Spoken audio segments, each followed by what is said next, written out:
attention, Mr. Riley, to the bottom of page 32.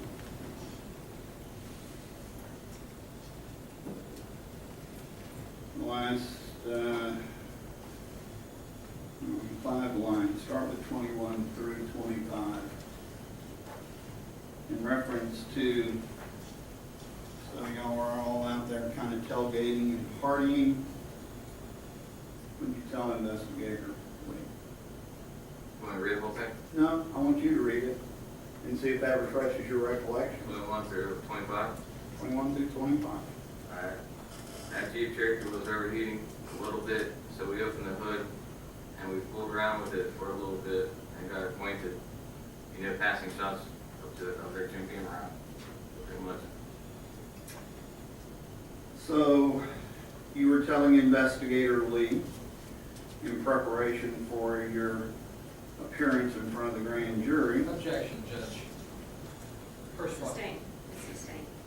You were telling Investigator Lee that you were passing shots of Jim Beam. Yes? Well, pretty much says they were passing shots, not me and Brian.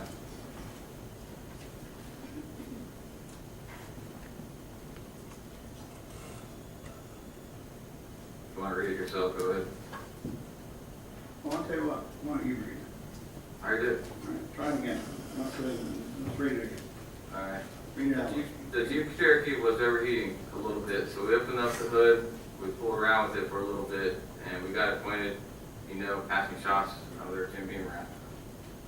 Doesn't mean I was drinking it or passing it around. Okay?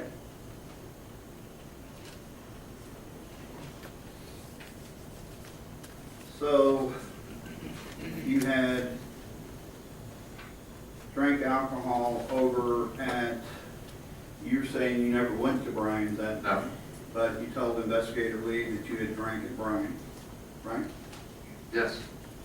You told Investigator Lee that you got 12 back and went out to Sugar Bowl, yes? Yep. Told Investigator Lee that you were passing around shots with Scott and his girlfriend, Okay. yes? Yep. It's what it kind of says in there, but it's not directly pointed at me and Brian with the shots passing around. So who knows?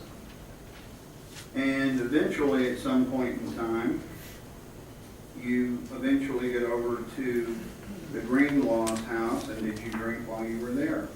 Yeah, we had a couple shots. Or that bourbon, who knows what that was.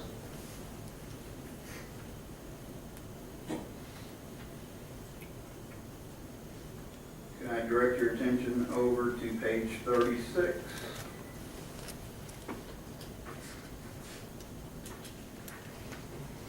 Yeah. Starting with line 17 through line 21. Actually, go through line 22. Read it to yourself.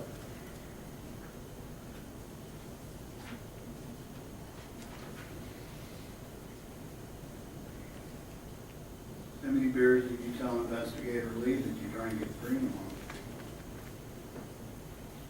Well, we got 12 bags, so pretty much 5 or 6 I did, and Brian had a few left over.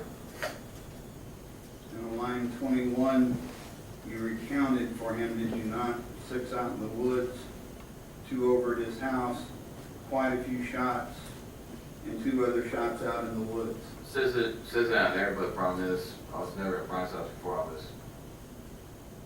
That's the big problem we're having. I don't understand why I'd say something like that, but I was never at his house to begin with. All right, so when this statement that you gave to Investigator Lee is typed up, it contains all kinds of information that just simply is not true. Is that right? Judge, I do. objection. Badgering witness speculation. I'll overrule the statement. However, the objection. However, Mr. Lawrence, you need to quantify more than just all kinds of. That's not a fair question. Well, be specific.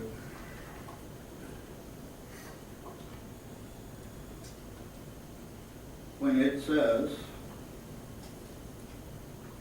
6 beers in the woods, 2 at his house of Maroon, quite a few shots, and 2 other shots in the woods, that would be incorrect. Yes.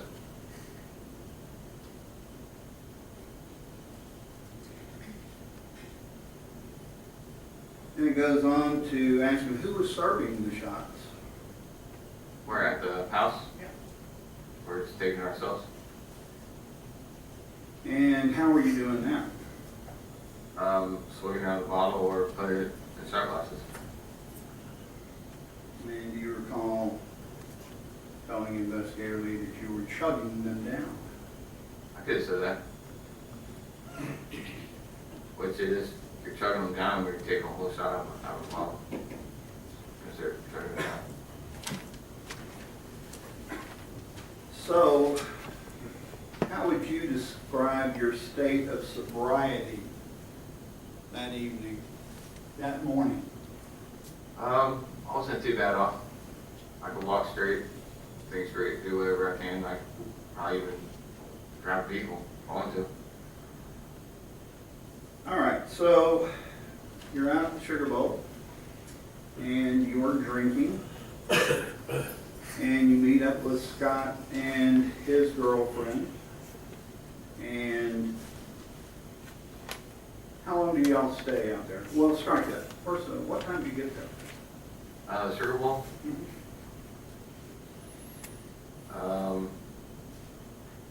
Say 12 o'clock possibly.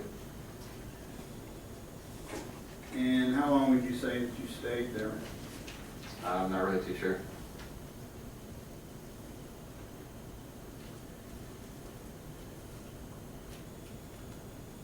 Why did you end up going over to the Greenlaw's house when there was 2 people that you did not know? Scott and Kendra asked me to go there to hang out. And when they asked you to do that, did they advise you that don't go over there unless we're there? They never said that. So they never said that. He never said that. Scott. Did she say it? No. He never, he said, never, he never even said nothing like that. All right. So the bottom line is they just said, come on over to whatever place it was. Yeah. Okay. And what were they driving out there? White Jeep. And did you recognize that white Jeep? I've seen it in the neighborhood a few times. And did you say something to them about recognizing the white Jeep as to whom it was, who it belonged to? I'm not too sure. Did you ask them, is that Wayne's Jeep? I'm not too sure.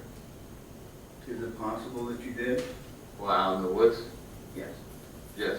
I probably would say those guys are by this direction or something like that. All right. What time did you get over to the Greenlaw's house? I can't really tell you a time, which I don't, know. Well, It's all a little blurry from, there's lots of blood and other,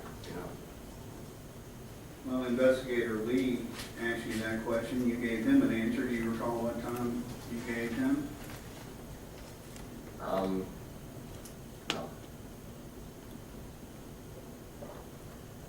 Could I direct your attention over to page 36, please?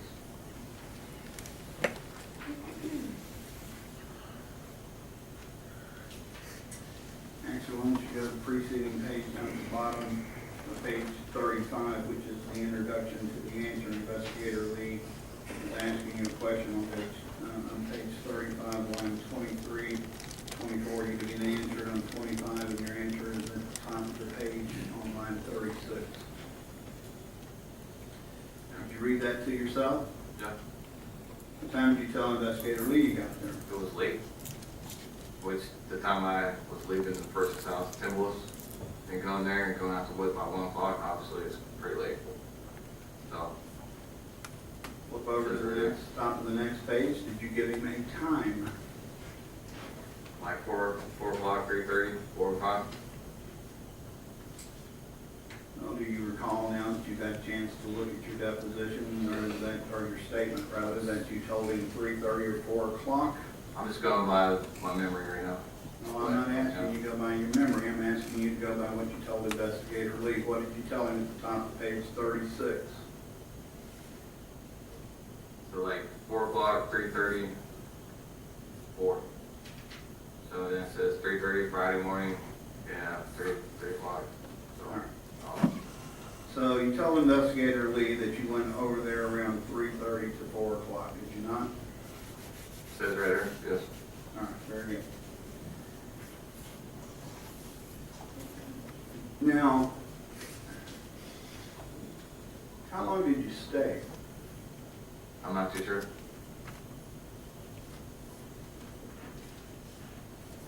I was getting pulled away in an ambulance, so I'm not exactly sure.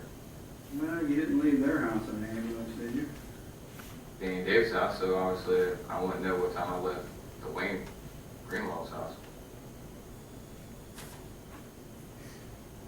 Could I draw your attention to page 12, please?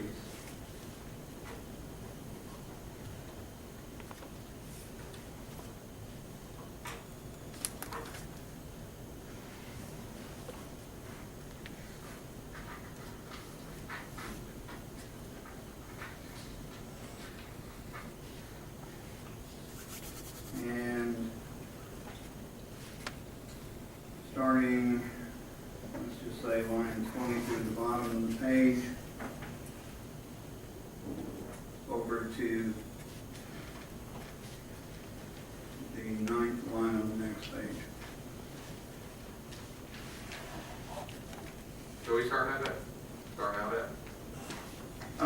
Let's see, just read the paragraph, starting on page 12, line 16 to the bottom of the page, read that paragraph. And then when you're finished with that, let me know and I'll tell you to flip over to the next.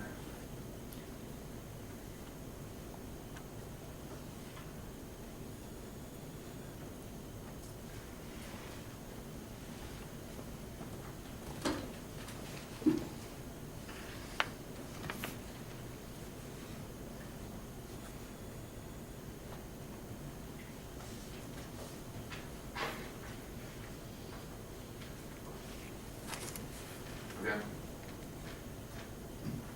In reference to a time in there, and you are asked what was going on, and you said that around 4:30 that Brian and one of the guys got into an argument. Is that right? It says in there, too. Okay. And we'll go into what the argument was about in a minute. But at that point in time, they kicked us out. That's what you say on line 9 of the next page, page 13. Does that sound about right? No. Okay. But once again, that's what you're telling the investigator, right? Yeah, it says it right here. Yeah. So, going back to that previous page, What, 12? yes, and specifically in reference to lines 20 and 21 about playing cards, did you tell the investigators to play cards? Yes.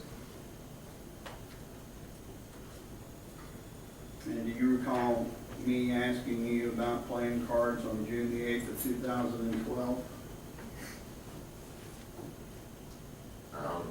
You could say something about playing cards, but we went there to play cards and obviously had some shots.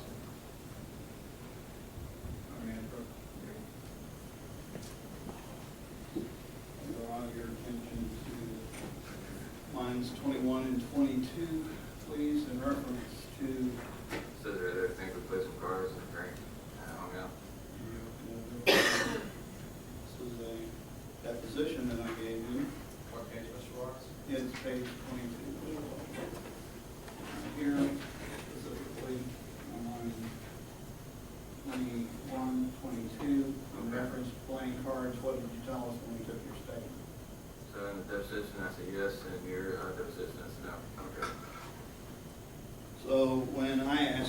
what you were doing there. You said you weren't playing cards. That's what it says there. Well, All I right. was playing cards in this one, so it doesn't make no sense. So you could change it up yourself. Let's talk about how it was that you got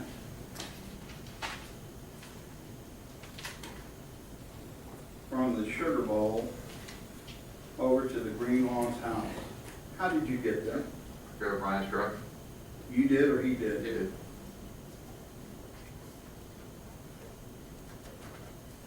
And where did he drive the truck to? To his house. Parked in the grass by the chain link fence.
Draw your attention to page 20, lines 9, 10, and 11. None of this one, let's just close this one up so it's not confused. 9, 10, and 11, this is of the 29th one. I want you to read that part to yourself, please.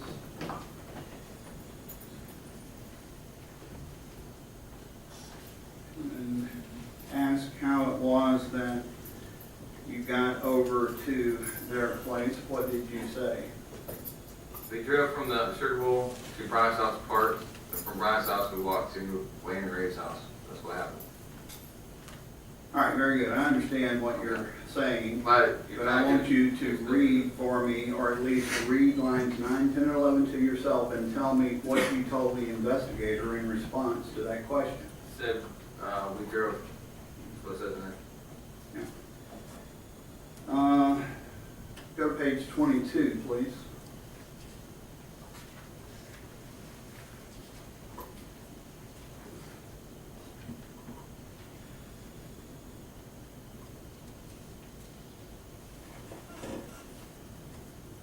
And go to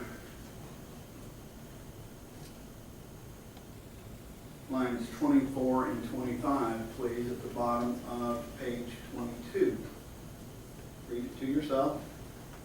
Okay. In response to the question about how you got to the party, what did you respond? Said I rode with them over to the party. And go to page 36, please.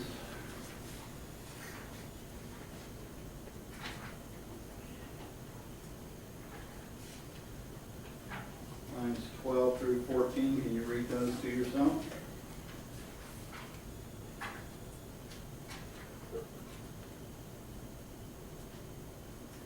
In response to the investigator's question about how you got over to those guys' house, what did you say?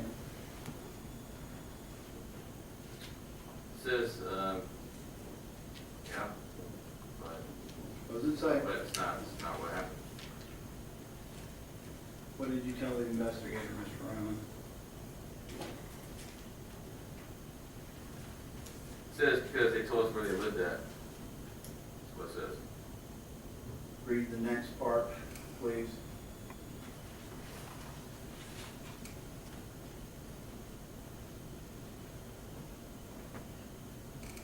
The next part says, investigator said, right, the next part says, so we went there, so after the guy hit me in the goddamn arm, that's what it says. Mr. Riley, You're kidding me from 14 down, right? Would you read the sentence on line 12 and line 13? Says, buddy, that Brian lives at, we drove his truck from the woods over to these guys' house. This guy said, yeah, just from that. He says, because they told us where they lived at. So at least on 3 occasions in that statement, you told them that you went to the Sugar Bowl and you drove out to their house. Is that right? Well, pretty much. Instead of like driving to their house, we parked and walked over. So pretty much we did drive to their house, but we parked over at Brian's. It's like maybe a few minutes of walk, 2 minutes. At the most, 2 minutes less than that.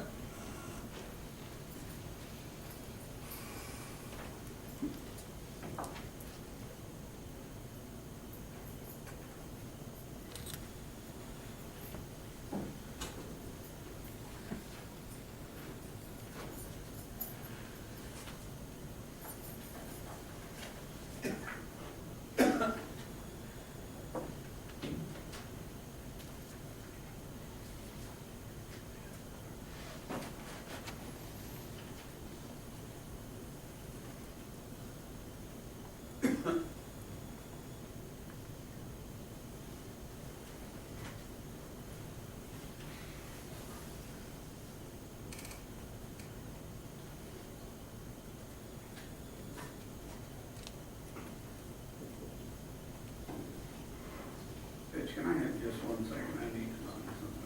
I'm having a difficult time. If you give me just 1 moment.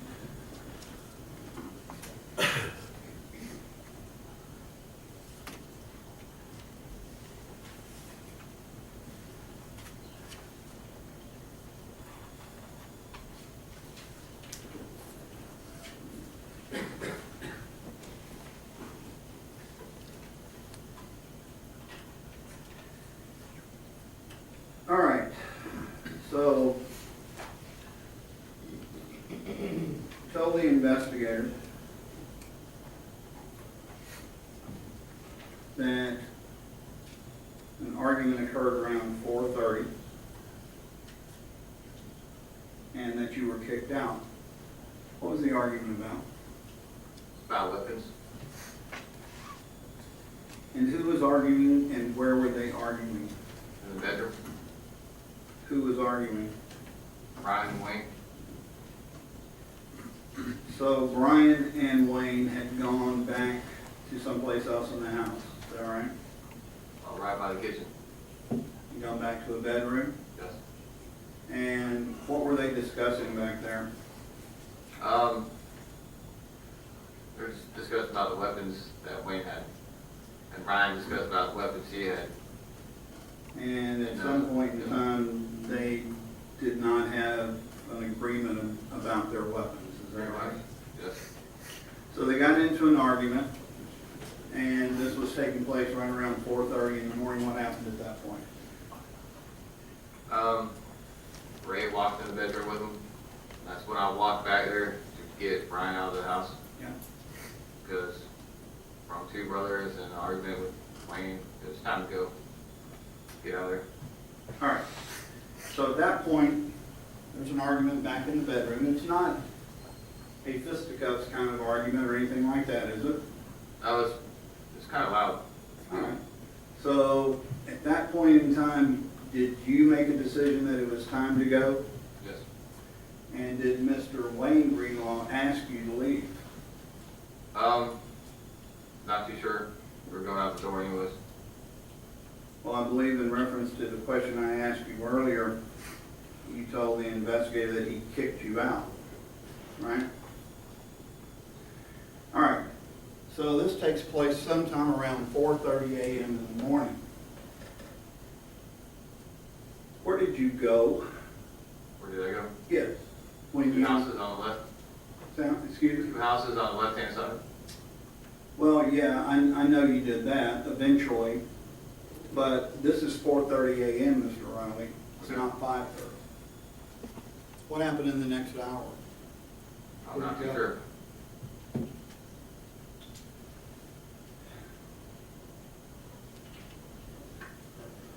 according to your statements to the police, you drove your truck over there. After the argument, didn't you and Mr. Leverett get in the truck and drive down to Brian's house? No, And down at Brian's house, did you wait for the return of the white Jeep? no, Now, during your visit there, between 3:30 and 4:30 that morning, the white Jeep was not present, was it? no. What's the significance of the white Jeep? Who is driving it? Scott? And the last time you saw the white Jeep, it was out at the Sugar Bowl, right? Yes, And you knew the white Jeep did not belong to Scott, right?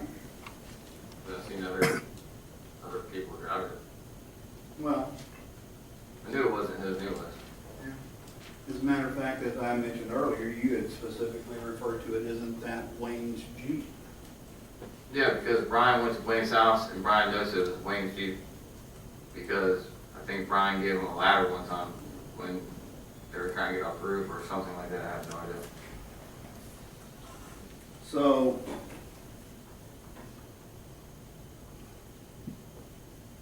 you met Scott, that's how you've identified him. You know Yeah. his last name? Scott Searles? You know it now, but originally when we talked to you, you said you had never met him before. Is that something that you've learned since this case has started? Well, where my house is, there's a dirt road that goes back to the woods, and I used to see Scott drive a boiler out there all the time. So we've met a few times, not just in specific areas. All right, so when you told us under oath and the officers under oath that you'd never met him before, that wasn't true. Well, it's not like we shook hands or just like with somebody in the neighborhood. We talked for a second and that was it. Well, when I specifically asked you if you knew him, and you said you'd never met him before. I don't know. So, you don't know him. No. Okay, so all those things you just got through telling us about, where did that come from? He's maybe acquaintance with people I know, and that's about it. And I believe you told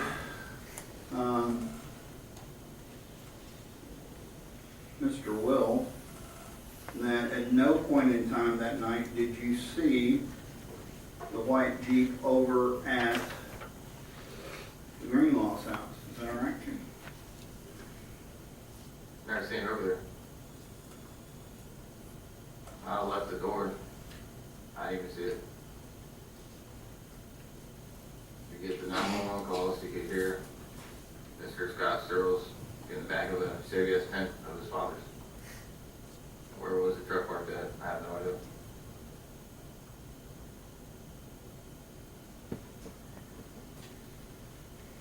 In your statement to Investigator Lee,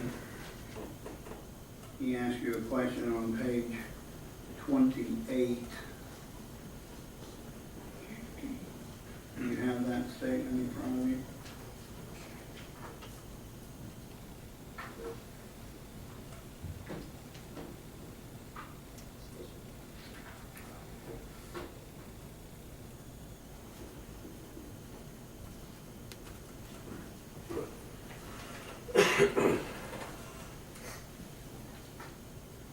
Read it, yeah, I'll direct you where to go with it.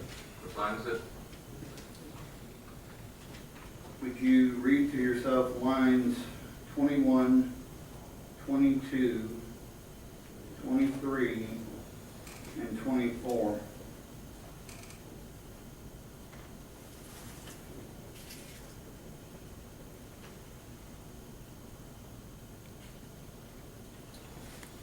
Now, in reference to Investigator Lee inquiring of you whether or not there was a white Jeep there, what was your response on line 23? Well, Investigator Lee is pretty much stating that there was a white Jeep back there.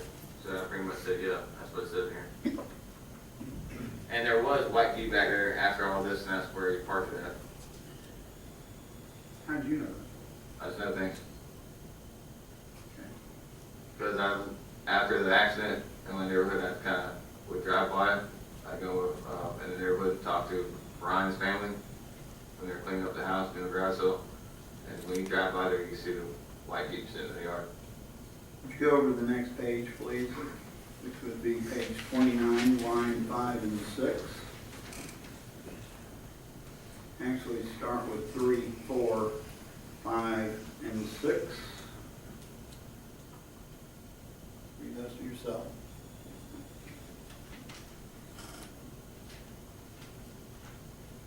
Okay. And what was your response about who was driving the white Jeep?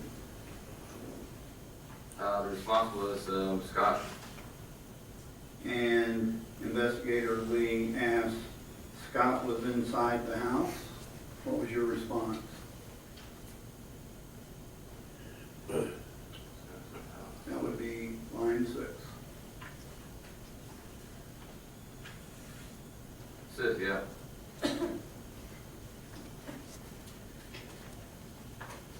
He was never inside the house the whole time. Did you see him over there that night? No, I didn't. So when you told the investigator that you saw the white Jeep there, that wasn't true either? Judge, I'm going to object here for the simple reason that there's a different answer to what I think. Right, because you put it all in context, so I'm, Judge, he's referring to a different thing, and that's what cross-examination is about. In reference to the Jeep, there's not a different answer on my part. You were talking about Scott. I was talking about the Jeep. sustain the objection. If you want to ask a different question, you can do so.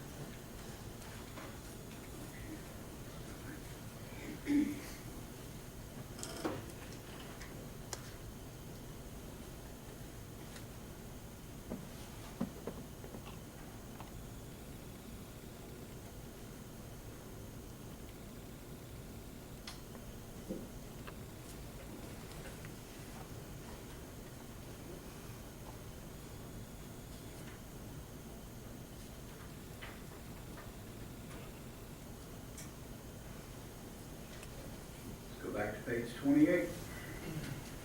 Lines 21, 22, and 23. Investigator Lee makes a statement, does he not? There was a white Jeep back there. You see it? Okay. What was your response to it? Yeah. He doesn't mention nothing about when would the white people was back there. And on the next page, 30? 30, Yeah. on line 3 and 4, 29? Line. 29, lines 3, 4, 5, and 6. I'm gonna have you read those. No matter you read lines 7, 8, 9, and 10, and 11, and 12. All right, but let's go with lines 1, 2, 3, 4, 5, and 6 first. Investigator Lee asked you if Scott was inside the house. What was your answer? That's number 1, right? I said no. Number 6, line 6. Line 6? Yeah, Yeah. yeah. And what about his girlfriend? I said no, I didn't see Scott or his girlfriend at any time. Right, so on one line, you tell the investigator that Scott's inside the house, and on the next one, you tell him you didn't see either one. Yeah, maybe I was referring to something different. That's why I answered it different. That's what it seemed like to me. So let's go back. 4:30 gets around, argument takes place over at the Greenlaw's house. They ask you to leave. You think that's probably a good idea because tempers are flaring a bit, right? In a way, yes. Okay. And Brian is being Brian, Yeah. Mr. Noel. Yeah. Gotta have the last word. Maybe not exactly that, but it's just Mr. Know-It-All. He still does kind of Main Street going. And had he been drinking as well? In 4 or 5 years. Then we had a few left in the full pack. Okay. So you thought it was best that the two of you should leave? Yeah, it was, you know, we didn't want nothing to happen. Okay. We weren't really brothers do anything. So at that point in time, you walk out of the house around 4:30, and I asked you this question before, where'd you go? Around the front, where's that? Excuse me, right? Around the front sidewalk where the front door is. Now, you know, of course, that didn't happen until 5:30. Well, I got my time mixed up. Now, at any point in time, during this period of time, do you recall that Mr. Ray Greenlaw came to the front door and repeatedly asked you and Brian Leverett to leave? No. And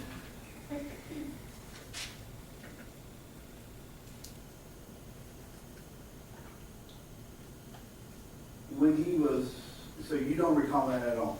No. So as far as your recollection goes, it went something like this. There was this argument in the house that essentially was really of not any real significance. No one hit anybody in there, did they? No. And y'all walked out the door and for no reason were attacked. Yes.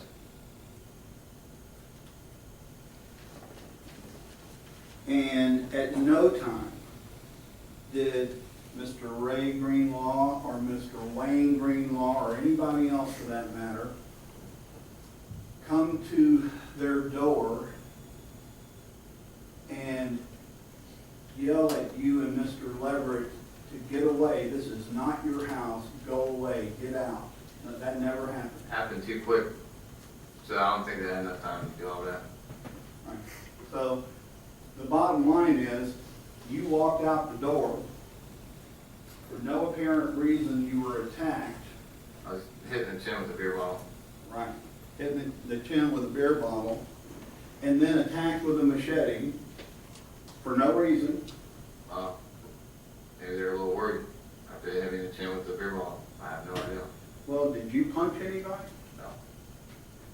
So if somewhere in these statements, and I'll let Mr. Valerina deal with that, and somewhere in this statement you said that you punched Ray Greenlaw, that would be incorrect. I'm thinking Wayne was in front of Ray, and he's kind of close, maybe trying to push away. Then that's when the other brother ran up and came down with a machete. He's going towards my head, and that's why I blocked him before.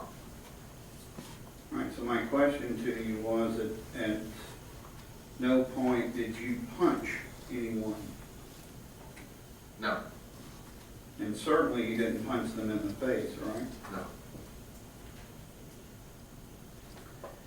So at this point in time, you're standing literally right outside the front door of their house, Yes. and one of them hit you with a beer bottle and the other one whacked you with a machete for reasons unknown. Well, I'm taking a guess it happened that way, so I'm not too sure. Well,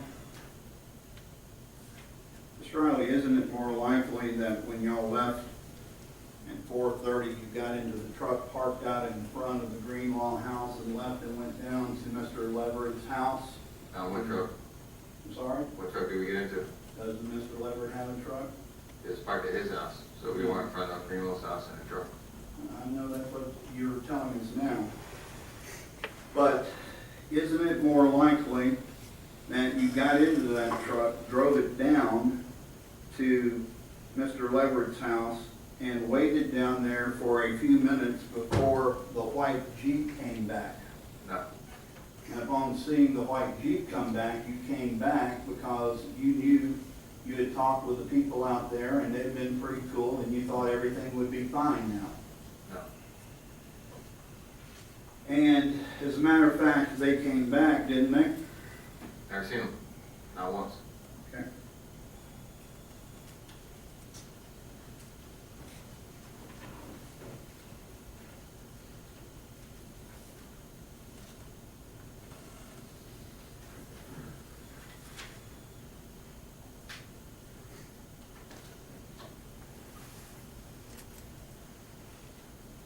Just an address.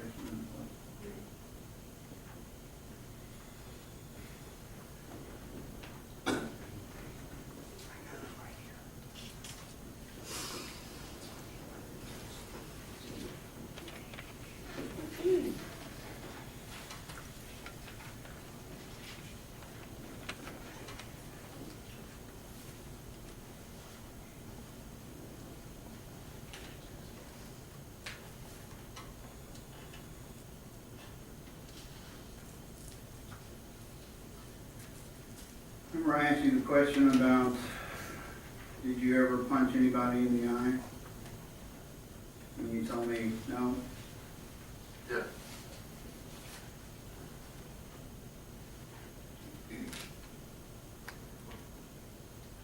No, remember. Okay. Your statement, I'm gonna go with the second. Go to page 22 of that one, please.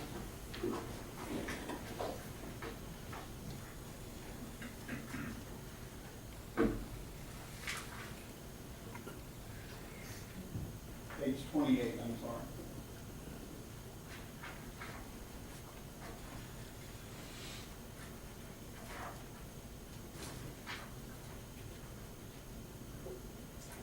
Lines 22, 23, and 24. Did you read those to yourself, please?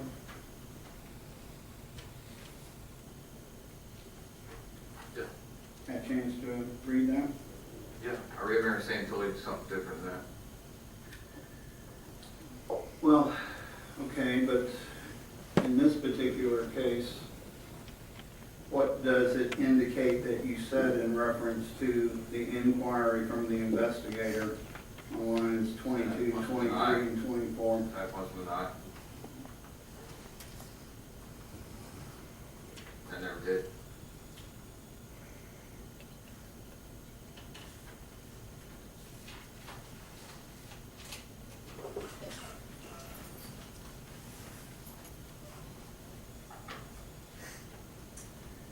Now,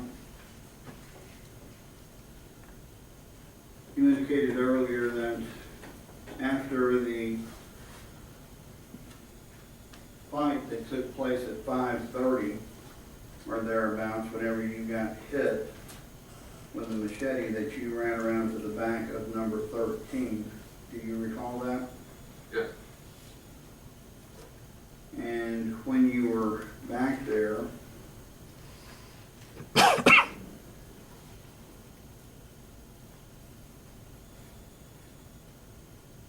do you recall Investigator Lee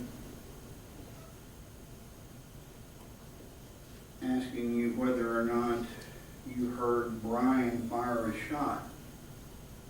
No, I remember that.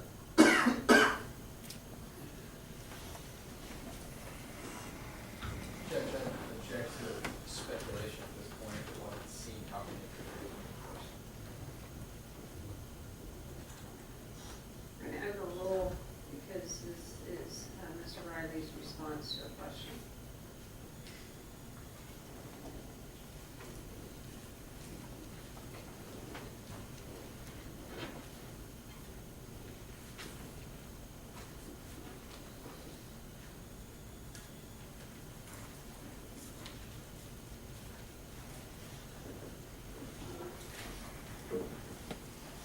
Ron, direct your attention to page 43, please. And lines 17, 18, and 19. Investigator Lee prefaces that with a question, and then they, referring to the Greenlaws according they turned around and went back to the front of the house. And what was your Where was this response? at? Where do we do Line this? Where do we 17. do this deposition at? Because I don't remember none of this. Never said that he popped off a shot with a shotgun, never said that. So the response that you gave to Investigator Lee, Where was this at? they didn't invite me. So I could remember where exactly where this was. Perhaps the state attorney can answer that question for you. I wasn't present. It was Okay. you and Investigator Lee.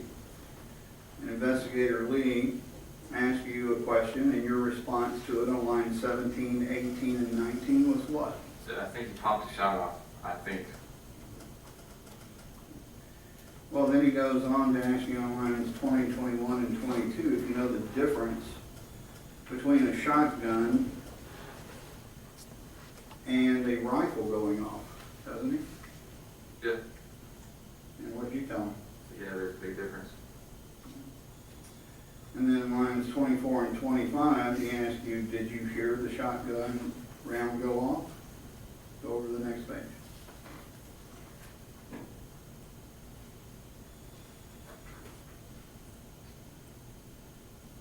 Says I'm not sure.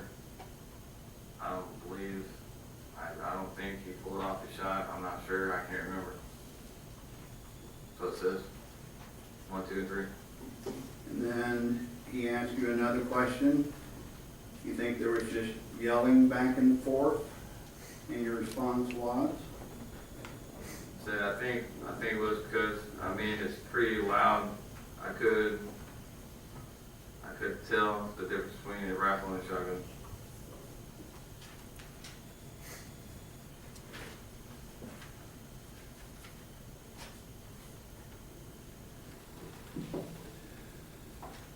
When you were around in the back of the house, Yeah. there weren't any other shots going off while you were back there, were there? I believe there was. What shots were going off? Wasn't a shotgun. It wasn't a semi-automatic rifle, not at the time. But it must have been what I've read in the statements and all that, possibly it says 9mm handgun.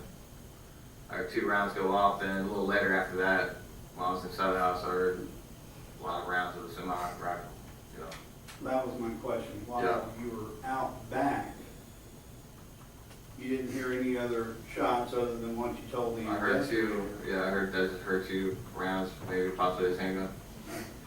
So, let me rephrase that. You heard 2 shots that you thought might have been handgun shots. Is that right? Yes, because, go ahead. Okay. Right? Mhm. And that's while you are going to the area behind number 13. Yes, When you get behind number 13, the only thing you hear is what you told Investigator Lee. Behind. only thing I heard was handgun, and after that, there's nothing but semi-automatic rounds, just one after another. It was crazy. Those occurred while you were in the house, didn't they? Yes.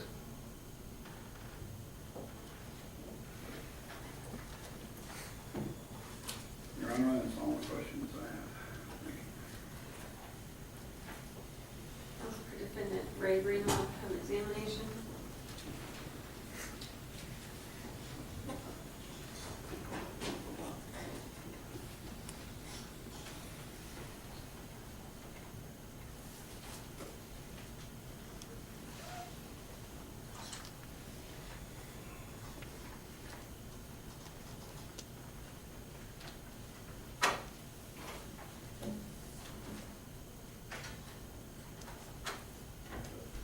Okay, Mr. Riley, first of all, you got a cousin who works for the Volusia County Sheriff's Office, correct?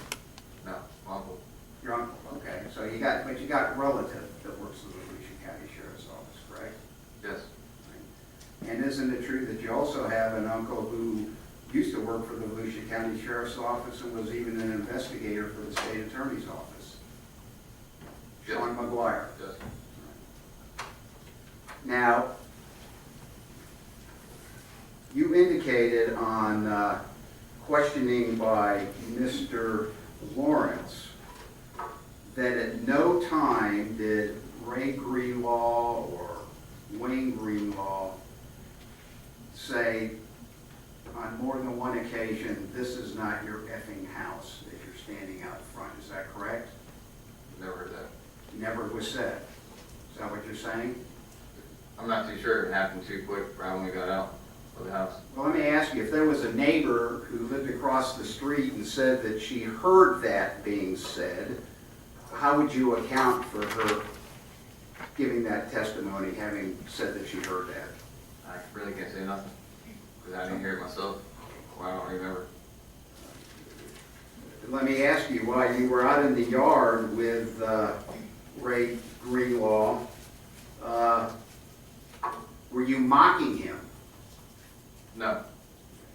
If a neighbor who lived across the street said that two people were mocking Ray Greenlaw as he was telling them to get off his effing property, how would you account for that testimony? That's not what happened. I'm not too sure. If, well, let me ask you, you say that Mr. Greenlaw never said get off your effing property, but what if a neighbor said that you